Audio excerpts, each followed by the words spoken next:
प्यारे बच्चों नमस्कार। मस्ती वाली पाठशाला में मैं सौरभ पांडे आपका एक बार फिर से स्वागत करता हूँ।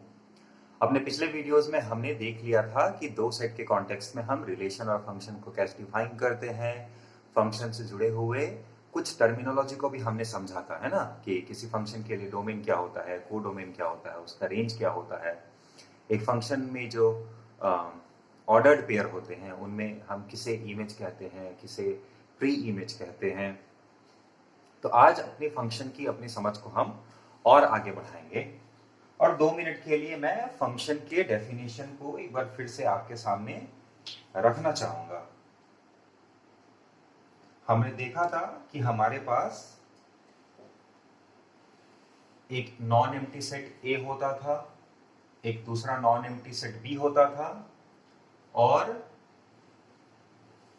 Suppose A B C D set A के एलिमेंट थे E F G H I, ये मेरे सेट बी के एलिमेंट है।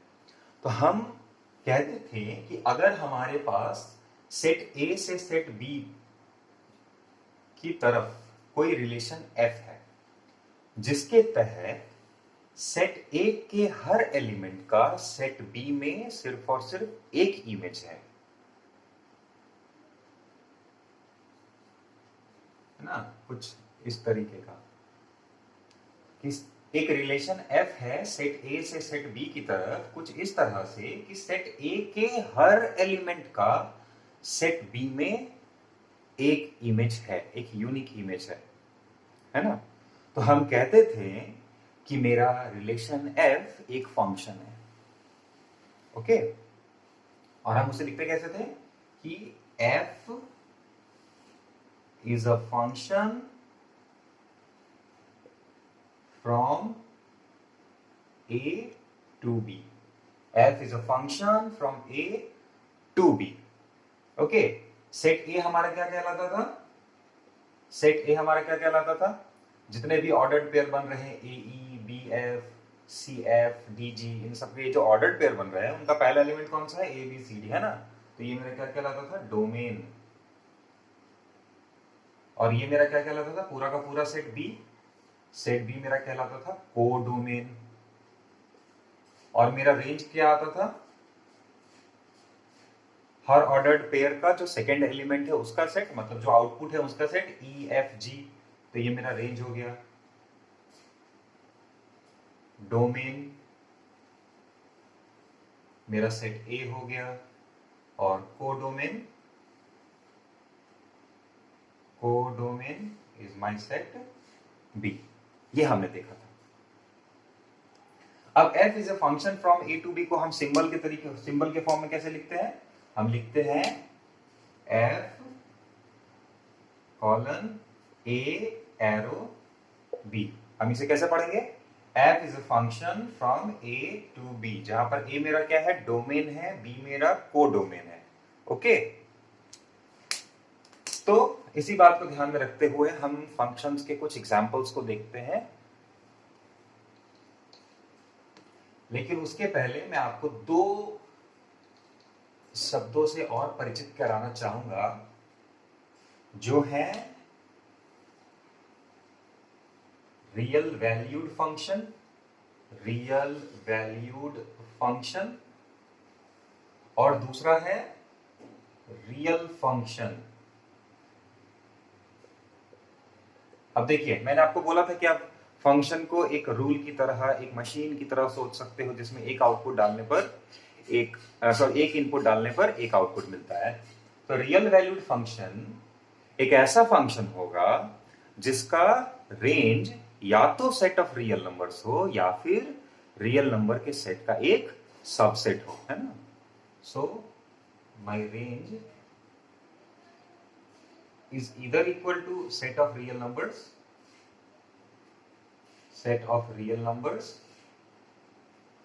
or subset of real numbers।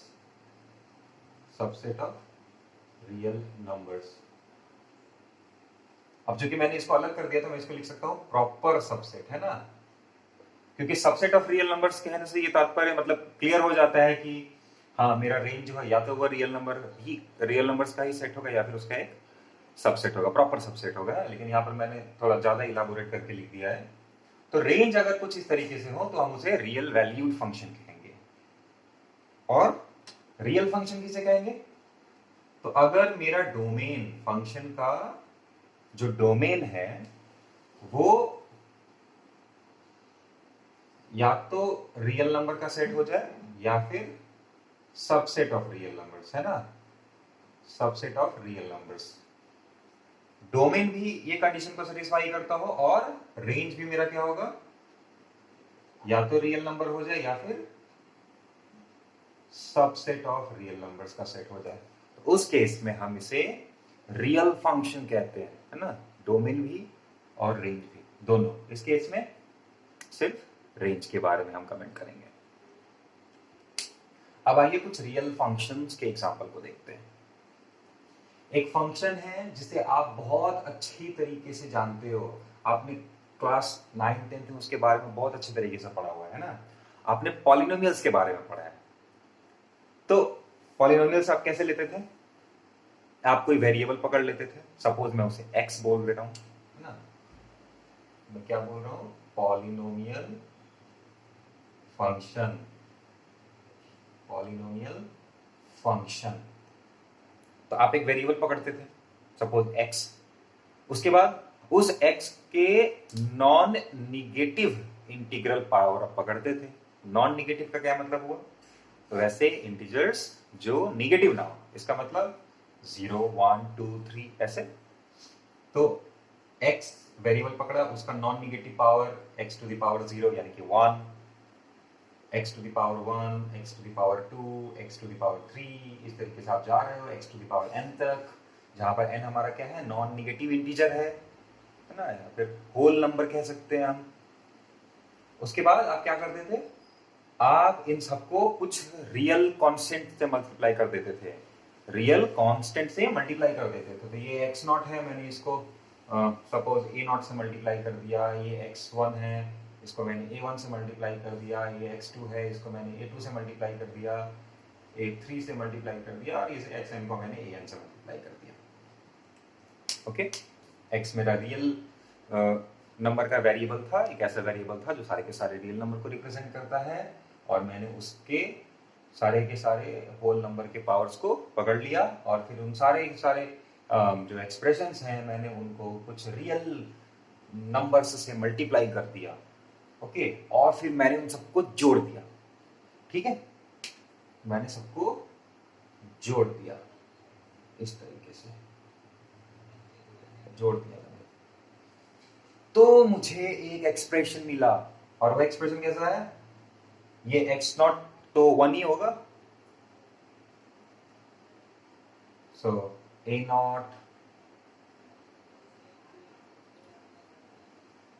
a1x, a2 x square up to and so on, an x to the power n, है ना। सी यहाँ पर आप मेरे से एक क्वेश्चन पूछ सकते थे कि आपने अगर x, आपने बोला x रियल नंबर है, तो x 0 अगर मैं ले लूं तो 0 का पावर 0 हो जाएगा, है ना। तो नहीं, मैं यहाँ पर एक्चुअली में 1 बोलना चाह रहा था, है ना, मैं वहां पर 1 बोलना चाह रहा था। तो 1x, x square, x cube, x to the power n, तो 0 का पावर 0 तो 1 नहीं होता है ना। तो इस तरीके से मैंने एक्सप्रेशन लिख दिया, और आपको पता है कि मैं अगर इनमें x की कोई एक रियल वैल्यू डालूं, कोई एक रियल वैल्यू डालूं, तो मुझे इन सब के बदले एक आउटपुट मिलेगा, है ना, एक ही आउटपुट मिलेगा। और इस एक्सप्रेशन को मैं बोल रहा हूं सम fx, सम fx। सो इसमें आप कोई भी रियल नंबर डालने के लिए अलाउड हो।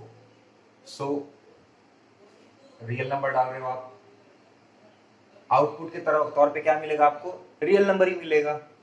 सो r, और ये कुछ रूल को फॉलो कर रहा है ना, उस रूल को मैं f बोल रहा हूं। So f is a function from r to r। ये जो कंडीशन है, ये जो एक्सप्रेशन है, ये हमारे फंक्शन के होने के कंडीशन को सेटिस्फाई करता है। तो इसे हम f is a function from r to r, और इसे ही हम कहेंगे पॉलिनोमियल फंक्शन। है ना। कंडीशन क्या है, A not A one A two up to A N are real numbers,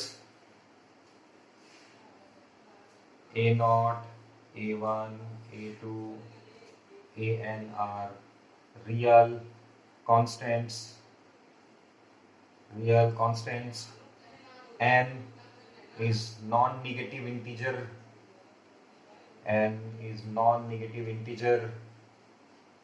whole number. तो ये जैसे कि अगर मैं एग्जांपल ले लूं X square plus one, F X is equal to X square plus one, क्या ये फंक्शन है, ये पॉलिनोमियल फंक्शन है, यस ये पॉलिनोमियल फंक्शन है। लेकिन अगर मैं बोल दूं कि क्या x to the power 2/3 plus 5 is equal to F X, क्या ये रिलेशन f एक फंक्शन है, तो आप बोलोगे पॉलिनोमियल फंक्शन है, पॉलिनोमियल फंक्शन। तो आप बोलोगे कि नहीं यहाँ पर तो x का पावर 2/3 है, वो तो इंटीजर है नहीं, तो ये एक पॉलिनोमियल फंक्शन नहीं, ये एक पॉलिनोमियल फंक्शन नहीं है ना। अब आइए कुछ और एग्जांपल देते हैं।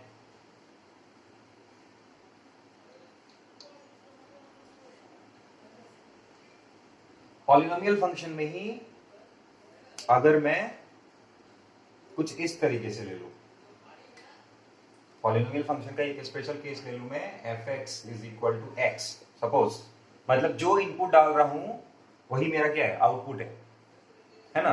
तो इस तरह के फंक्शन को हम आइडेंटिटी फंक्शन कहते हैं, इस तरह के फंक्शन को हम आइडेंटिटी फंक्शन कहते हैं, आइडेंटिटी फंक्शन। ओके, उसके बाद अगर मैं यहां पर सपोज कोई कांस्टेंट ले लिया रहता, F X is equal to some constant C 1 हो सकता है, 2 -1 -2/3 समथिंग, कुछ कांस्टेंट होना चाहिए। तो इसका मतलब है मैं कि आउटपुट इनपुट कुछ भी डालूंगा मुझे आउटपुट हमेशा क्या मिलेगा, सी मिलेगा। तो इस तरह के फंक्शन को हम कांस्टेंट फंक्शन कहेंगे, कांस्टेंट फंक्शन, है ना।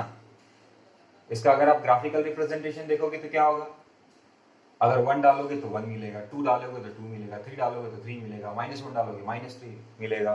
तो इसका ग्राफ आपको पता है ना, आप क्लास 10 में पढ़ के आ चुके हो कि ये एक स्ट्रेट लाइन होगा। तो x की वैल्यू अगर मैं 0 डालूं, सपोज ये x हो गया, ये मेरा fx हो गया, अगर मैं x की वैल्यू 0 डालूं तो fx का वैल्यू 0 मिलेगा, तो मैंने पॉइंट यहाँ पे मार्क कर लिया। x की वैल्यू 1 डालूं तो fx का वैल्यू भी 1 मिलेगा, सो ये 1 1 यहाँ पर हो गया। -1 डालूं तो -1 मिलेगा। फिर आप ऐसे करके ऐसे मिला दे, तो आपको पता है कि ये स्ट्रेट लाइन है।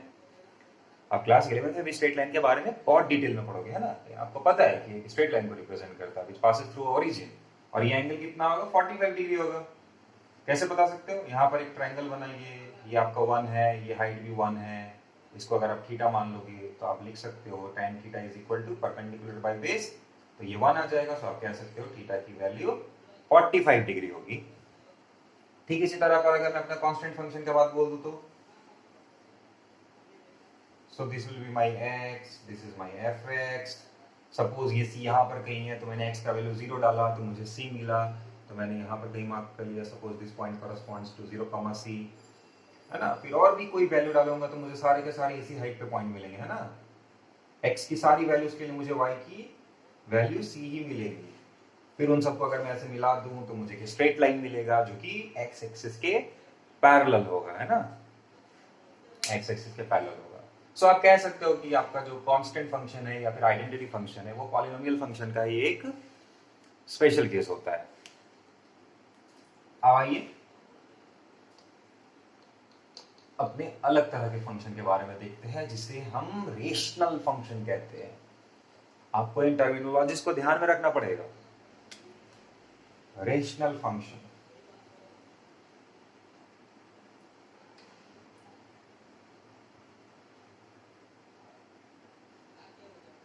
Rational function. तो सपोज कोई फंक्शन f है और मैं उसमें इनपुट के तौर पर x डाल रहा हूं, जो किस फॉर्म में है, जो suppose gx by some hx के फॉर्म में है। fx is equal to gx by hx, where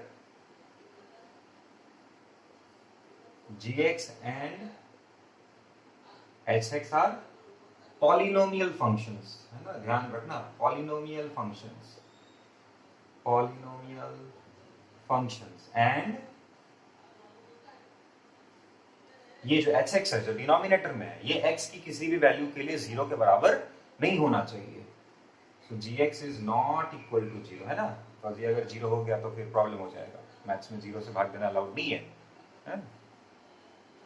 बस हमें कुछ रियल क्वांटिटी नहीं मिलती। हाँ, वो कुछ इन्फिनिटी का कॉन्सेप्ट कहीं पर आ जाएगा, कहीं पर इनडिटर्मिनेट का कॉन्सेप्ट आ जाएगा, जिसके बारे में आप आगे पढ़ेंगे, है ना। आप इन्फिनिटी को आप नंबर की तरह ट्रीट मत करो। आप 1/0 इज इक्वल टू कुछ इन्फिनिटी इस तरीके से लिखते हो, है ना।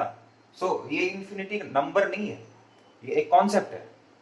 कॉन्सेप्ट क्या है कि हम इस चीज को ऑब्जर्व कर पाते हैं कि अगर मैं अपने न्यूमरेटर को फिक्स रखता हूं और अगर मैं अपनी जो डिनोमिनेटर है उसको बहुत छोटा करते जाऊं, सपोज पहले 2 रखा तो इसका आंसर 0.5 मिलता, 3 कर देता हूं तो 0.33 मिलेगा, 4 रख देता हूं तो 0.25 मिलेगा, है ना। और ऐसे में अगर कम करता जाता, डिनोमिनेटर बढ़ता जाता है तो ये क्वांटिटी 0 को टेंड करेगी, 0 की वैल्यू को अप्रोच करेगी। लेकिन अगर इस क्वांटिटी को मैं बहुत छोटा करते जाऊं डिनोमिनेटर को, सपोज पहले 1/1 रखा तो आंसर 1 मिलता था, फिर 1/0.1 रखा तो आंसर 10 मिलता है, फिर 1/0.01 रखा तो आंसर 100 मिलता है। तो आप देख सकते हो कि डिनोमिनेटर को मैं जैसे जैसे छोटा करते जा रहा हूँ, मुझे आउटपुट क्या मिलता जा रहा है, बड़ा मिलते जा रहा है। तो वैसे ही अगर मैं उसको एकदम 0 कर दूं, है ना, 0 कर दूं तो फिर आंसर क्या होगा। तो हम कहते हैं कि चूंकि ऊपर वाले को फिक्स रख के नीचे वाले को हम लोग बहुत छोटा करते जा रहे हैं, तो उसका जो आउटपुट वो बहुत बड़ा होता जाएगा, लेकिन कितना बड़ा हमें नहीं पता। तो उसे हम इन्फिनिटी का नाम दे रहे हैं कि हाँ, आप जितना बड़ा नंबर सोच सकते हो उससे भी ज्यादा बड़ा, है ना। So infinity is not a real number, it is a concept. So हम कह रहे हैं कि हमारा ये जो डिनोमिनेटर है hx, it should not be 0 for any real value of x, okay। तो ये कंडीशन हो गया। अब इसका एग्जांपल ले लो। एग्जांपल के तौर पर suppose fx is equal to polynomial function लेना है। मैं यहां पर लिख रहा हूं x² minus 4 divided by x minus 2। So देख लेते हैं, ये gx के फॉर्म में है। हाँ, gx x² माइनस 4 के बराबर है। क्या ये x² माइनस 4 पॉलिनोमियल है? Yes, it is a polynomial। फिर x माइनस 2 hx, ये भी पॉलिनोमियल है, ओके। अब लेकिन हम देख सकते हैं कि ये जो मेरा डिनोमिनेटर है ये x बराबर 2 पे 0 हो जाता है। इसका मतलब अगर हमें अपना आउटपुट रियल नंबर चाहिए, अगर हमें अपना आउटपुट रियल नंबर चाहिए तो हम x की वैल्यू 2 नहीं रख सकते। तो हम यहां पर बोलेंगे कि इसका जो डोमेन है हमें इसको डिफाइन करना पड़ेगा कि इस फंक्शन का जो डोमेन है वो सारा का सारा रियल नंबर का सेट है, बशर्त 2 को छोड़ के। डोमेन क्या हो जाएगा इसका? Set of all real numbers accept 2। इस तरीके से आपने डिफाइन किया। अगर आपका ये डोमेन है तो इसमें आपके रियल नंबर्स का, इसके जो भी आउटपुट है वो रियल नंबर आएंगे, है ना। तो इससे हम कैसे बोलेंगे? f is a function from, domain लिखते थे ना, f is a function from this set to this set. So this is my domain and this is my codomain. आपको इसी तरीके से सोचना पड़ेगा। एक और एग्जांपल ले लेते हैं पॉलिनोमियल फंक्शन के लिए, रेशनल फंक्शन के लिए।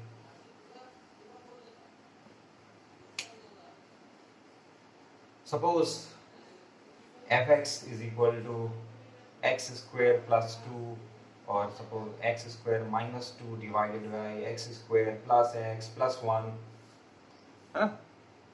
तो इसका डोमेन कैसा होगा? क्या निकाल सकते हैं इसका डोमेन क्या होना चाहिए? तो ऊपर तो चलो ठीक है 0 हो जाना चाहिए, ऊपर पॉलिनोमियल फंक्शन है, नीचे भी पॉलिनोमियल फंक्शन है, और हमें चेक करना है कि is there any value, any real value of x for which this expression is going to be 0। so हम x square plus x plus 1 equal to इसे कुछ मान लेते हैं, सपोज कोई पॉलिनोमियल px मान लिया, है ना। फिर हम कंपेयर कर देते हैं, हम इसका डिस्क्रिमिनेंट निकाल देते हैं। तो यहाँ पर ये ax square plus bx plus c के फॉर्म में है। अगर मैं कंपेयर करूं तो a की वैल्यू 1 के बराबर है, b की वैल्यू 1 के बराबर है, c की वैल्यू 1 के बराबर है। तो हम चेक करना चाहते थे कि क्या इसका कोई रियल सॉल्यूशन एग्जिस्ट करता है।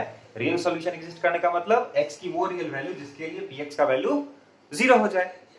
तो यहाँ पर अगर मैं डिस्क्रिमिनेंट चेक करूँ तो वो बी स्क्वायर माइनस 4ac ऐसा कुछ करते थे आप, 1 minus 4 into 1 into 1, so minus 3 which is less than 0, less than 0। इसका ये मतलब हो गया कि x की कोई भी ऐसी रियल वैल्यू एग्जिस्ट नहीं करती है जिसके लिए इस पॉलिनोमियल की वैल्यू 0 आ जाए, है ना। तो अब ये तो भैया किसी भी रियल नंबर के लिए 0 नहीं आ रहा है, डिनोमिनेटर पूरा का पूरा है, तो हम इसका डोमेन क्या लिखेंगे, हम लिखेंगे कि इसका डोमेन पूरा का पूरा रियल नंबर का सेट है ना। रेंज कैसे निकालेंगे, है ना। अगर मैं पूछूं कि इस फंक्शन का रेंज क्या होगा तो आप कैसे निकालोगे, बहुत ही प्यारा सा क्वेश्चन है जिसके बारे में हम अपने आगे के लेक्चर्स में डिस्कस करेंगे, लेकिन अभी मैं आपको सिर्फ और सिर्फ फंक्शन के बारे में बता रहा हूं एग्जांपल्स के थ्रू।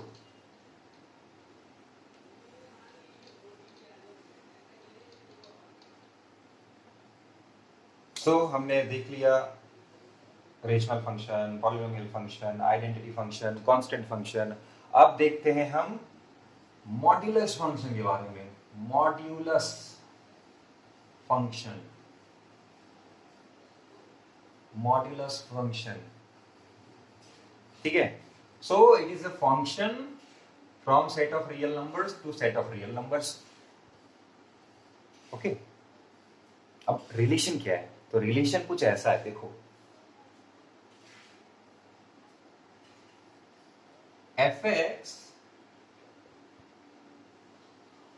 मैंने ऐसे दो लकीरें खींच दी और उसके अंदर मैं सपोज x डाल रहा हूं। This is the simplest form of modulus function, है ना। हम सवाल आगे डिस्कस करेंगे उसमें आप देखना, लेकिन कॉन्सेप्ट को समझाओ। fx is equal to mod x। So ये दो लकीरें जो हैं इसे मैं मशीन के तौर पर कंसिडर कर रहा हूं, और ये x मेरा क्या है जहां पर मैं इनपुट डाल रहा हूं। अब इसका आउटपुट दो तरीके से आ सकता है। इसका आउटपुट खुद ब खुद x हो जाएगा अगर x की वैल्यू या तो 0 के बराबर है या फिर 0 से बड़ी है। If x is greater than और इक्वल टू 0, फिर आपने जो भी इनपुट डाला है that is coming out to be as your output, and it is equal to minus x if your x is negative, x is less than 0। इस modulus function को ऐसे डिफाइन करते हैं, है ना। अब आप गौर से देखोगे तो इसका मतलब क्या होगा, इसका मतलब ये हो गया कि भैया सपोज ये मॉड्यूलस फंक्शन था मेरा, इसमें मैंने 5 डाला, तो हम देख रहे हैं कि क्या 5 0 से बड़ा है या फिर बराबर है। यस, ये पॉजिटिव है, नॉन नेगेटिव है, तो जो डाला वही बाहर आ जाएगा। तो 5 डाला तो ये 5 बाहर आ जाएगा। 0 डाला, इस कंडीशन को सेटिस्फाई कर रहा है तो 0 आ जाएगा। लेकिन अगर मैंने -5 डाल दिया, अगर मैंने -5 डाल दिया तो ये तो 0 से छोटा हो गया ना। तो 0 से छोटा हो गया तो मुझे उसका निगेटिव लिखना है। तो यहां पर x की जगह पर क्या है, यहां पर x की जगह पर -5 है। मैं माइनस ये वाला तो दूंगा ही, और x की जगह पर जो है मैं वो रखूंगा -5। सो दिस इज 5। तो आप देख सकते हो कि भैया इस मशीन के अंदर आप डालो कुछ भी निकलेगा पॉजिटिव वैल्यू ही ना। और इसको हम लोग क्या कहते हैं, एब्सोल्यूट वैल्यू। जैसे मैं बोलूं +5, इसका एब्सोल्यूट वैल्यू क्या है, तो आप बोलोगे 5। मैं पूछूं कि -5, इसका एब्सोल्यूट वैल्यू क्या है, एब्सोल्यूट वैल्यू का मतलब मैग्नीट्यूड, और मैग्नीट्यूड निगेटिव नहीं होता है ना। तो ये हमारा कितना हो जाएगा, -5 डाला तो भी 5 मिला, मतलब डालो कुछ भी निकलेगा बाहर 5 ही, पॉजिटिव ही, ओके। सो इस डेफिनेशन को आप याद रखना, fx is equal to mod x such that if x is positive or 0 then it is equal to x, and if x is negative it is equal to -x। अब मैं इसका graph अगर बनाऊं तो, अगर मैं इसका ग्राफ बनाऊं तो कैसा आएगा, आपको इसका ग्राफ याद रखना है, ध्यान में रखना है। So this is my x and this is my fx। तो जब x की वैल्यू 0 के बराबर होगी, x की वैल्यू जब मैं 0 डाल रहा हूं तो fx की वैल्यू भी क्या आएगी, 0 आएगी। मैंने इस पॉइंट को मार्क कर लिया। फिर जब x की वैल्यू पॉजिटिव होगी तो फिर से सेम वही मिल जाएगा। मतलब हमें आइडेंटिटी फंक्शन नहीं मिलेगा क्या?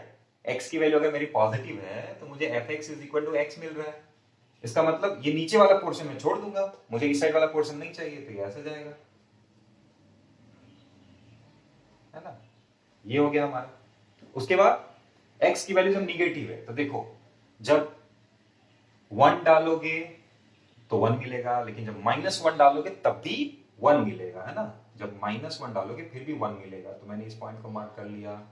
-2 डालोगे तो भी 2 मिलेगा, तो यहां पर कहीं 2 होगा, मैंने उस पॉइंट को मार्क कर लिया। फिर और बीच में सपोज -1.5 डालते तो 1.5 ही मिलता, -0.5 डालते तो 0.5 ही मिलता, है ना। तो इन सबको अगर मैं मिला दूं तो मुझे एग्जैक्टली इसके जैसा ही कर्व मिलेगा, है ना। कि अगर मैं इस fx वाले एक्सिस को मिरर मान लूं और मैं उसके सामने ऐसे y इक्वल टू x रख दूंगा तो मुझे ठीक उसका मिरर इमेज यहाँ पे मिल रहा है ना। So this is what, this is fx is equal to x and this is fx is equal to minus of x। So ये fx is equal to mod of x का graph हुआ, है ना। अब यहां पर जरूरी नहीं है कि सिर्फ x ही हो, जरूरी नहीं है कि यहां पर सिर्फ x ही हो। सपोज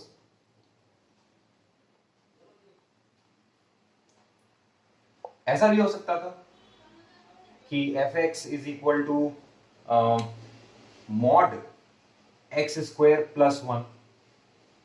अब मैं कुछ बताऊं इसका क्या होगा आउटपुट, है ना। तो आपने देखा कि ओके, अगर अंदर वाली क्वांटिटी 0 या फिर पॉजिटिव है तो इस मॉड के साइन को हटा दो और जो है अंदर बिल्कुल वैसा ही उतार दो। लेकिन अगर ये अंदर की क्वांटिटी निगेटिव है तो फिर हम ये मॉड का साइन हटाएंगे तो हमें इसको एक माइनस से मल्टीप्लाई करना पड़ेगा। तो चेक करते हैं कि ये कहां पर 0 हो रहा है ना। ये 0 कहां पर हो रहा है मॉड के अंदर जो साइन है। तो हमने देखा एक्स स्क्वायर प्लस 1 के बारे में चेक करते हैं। अब चूंकि x मेरा रियल नंबर है, since my x is real number, तो रियल नंबर का तो डेफिनेशन ही यही है कि वो रियल नंबर जिनको उनसे गुना करने पर, मतलब उस नंबर का स्क्वायर करने पर या तो 0 मिलेगा या फिर उससे पॉजिटिव मिलेगा, उससे बड़ा मिलेगा, उसे रियल नंबर बोलेंगे हम। इसका मतलब हुआ है कि हमारा X square is always greater than equal to 0, है ना।